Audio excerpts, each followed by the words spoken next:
So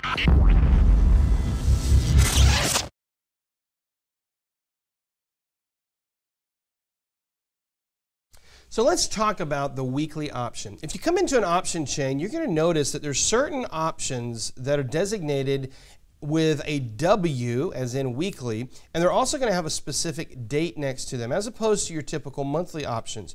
Typical monthly options are going to be simply designated by the month and the year of the expiration. Though the monthly options are the ones that are going to expire on the third Friday of the month. But when you see these options in here that have a specific date, like 1 August or 8 August, and it's got a W next to it, you know that those are weekly options. And those are the options that I'm talking about and some of the strategic things that we can do with those particular trades. So let's talk a little bit about weekly options. Weekly options are going to function just like regular options. You're going to have both calls and puts. Like regular options, they're also going to expire on Friday, but here's the difference. They're going to expire on the Friday of their respective week that they expire. So instead of expiring on the third Friday of the month, they're going to expire whichever day they've been assigned to expire on that particular Friday. Oftentimes, what you're going to find with weeklies is they also have additional strike prices that are not standard issue, and they have very high volume, typically speaking, certainly the more recent ones. And so these are a few distinctions as it relates to weekly options. Let me give you a little bit of a history here on weeklies. We first started seeing weekly options showing up back in 2005. This is when the CBOE first started releasing weeklies. Now, initially, they only issued them 8 days before expiration, and that's why we called them weekly options, because they only had a week in the entire life cycle of this option. But in 2014, in January 2014, CBOE made a change and they started issuing the weeklies 6 weeks before they actually expired. The reason they did this is because there was a lot of pushback from options traders that said, hey, I'd like to trade these extra issues, but I can't do it with only 8 days to expiration. And so they started issuing them 6 weeks to expiration instead of 8 days to expiration. And that allowed actually a few different strategies to start being added to these weekly options, one of which I'm going to share with you here in just a few minutes.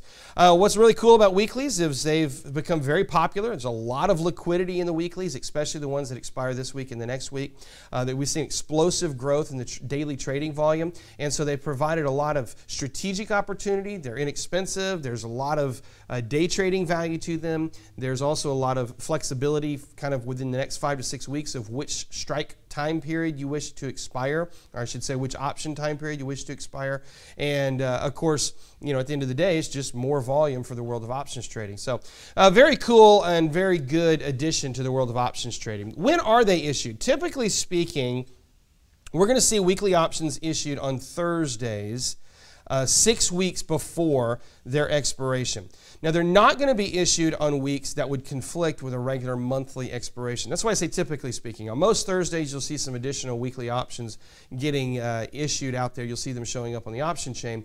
But if it's 6 weeks before the next monthly expiration, you won't see any weekly options coming on board that month, because the month or the week that should expire has already been issued with the monthly expiration. CBOE publishes the available issues. It seems like every year they're adding more stocks that have weekly options available. So you can go to cboe.com and you can see which stocks actually have weeklies to trade. An easier way, if you don't want to go to CBOE, if you're thinking of trading an individual stock, you just pull up the option chain on it. And if weeklies are available, well, you got weeklies that you can trade. And if they're not available, then obviously you can't trade them. Let's talk about some of the benefits of the weekly options. Benefits include the fact that they do provide a lot of options, a lot of choices in pinpointing your expirations. Whenever you're trading just the monthly options, you kind of are pigeonholed here. You've either got to go to 8 weeks out or 12 weeks out or 16 weeks, and so you've kind of got a gamut here that you've got to go.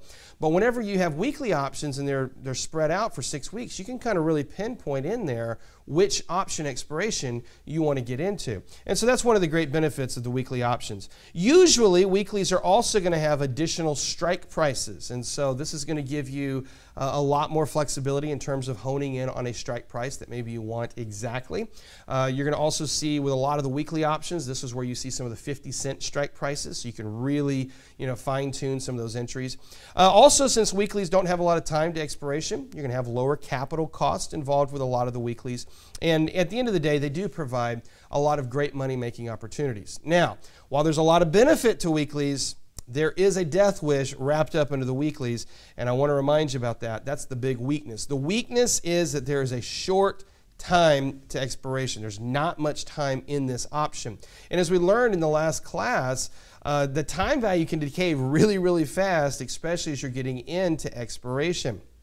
And so since it can decline very quickly, if your timing skills are a little bit weak, weekly options are probably not the option that you want to be trading. But if your timing skills are pretty good and if you really understand the option, then they do offer some values to you. There's not a lot of room for error though, especially if you're buying the option, so you really got to be careful about how you strategically create a strategy using these weeklies. Let me show you a picture here. Remember the theta curve that we looked at in the last class? Well, look at it here across the course of the weekly option.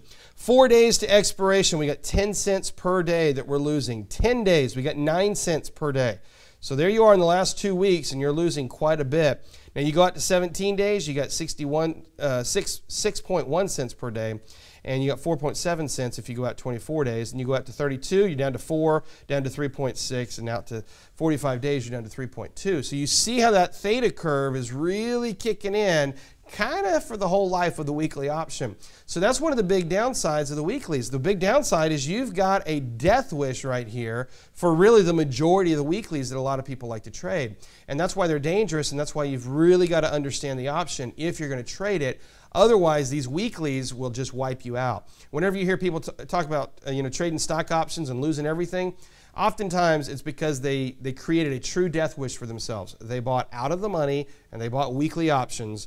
And as you've learned already, that time value just decays so quickly, it's really a death wish. You're going to lose your money on that. So there's some rules that we can build around this, and that's what I want to do now is I want to create some strategies that we can use with these concepts in mind. Understanding the flexibility of the weekly option, understanding the time component of it. Let's see how we could strategically implement some of these things.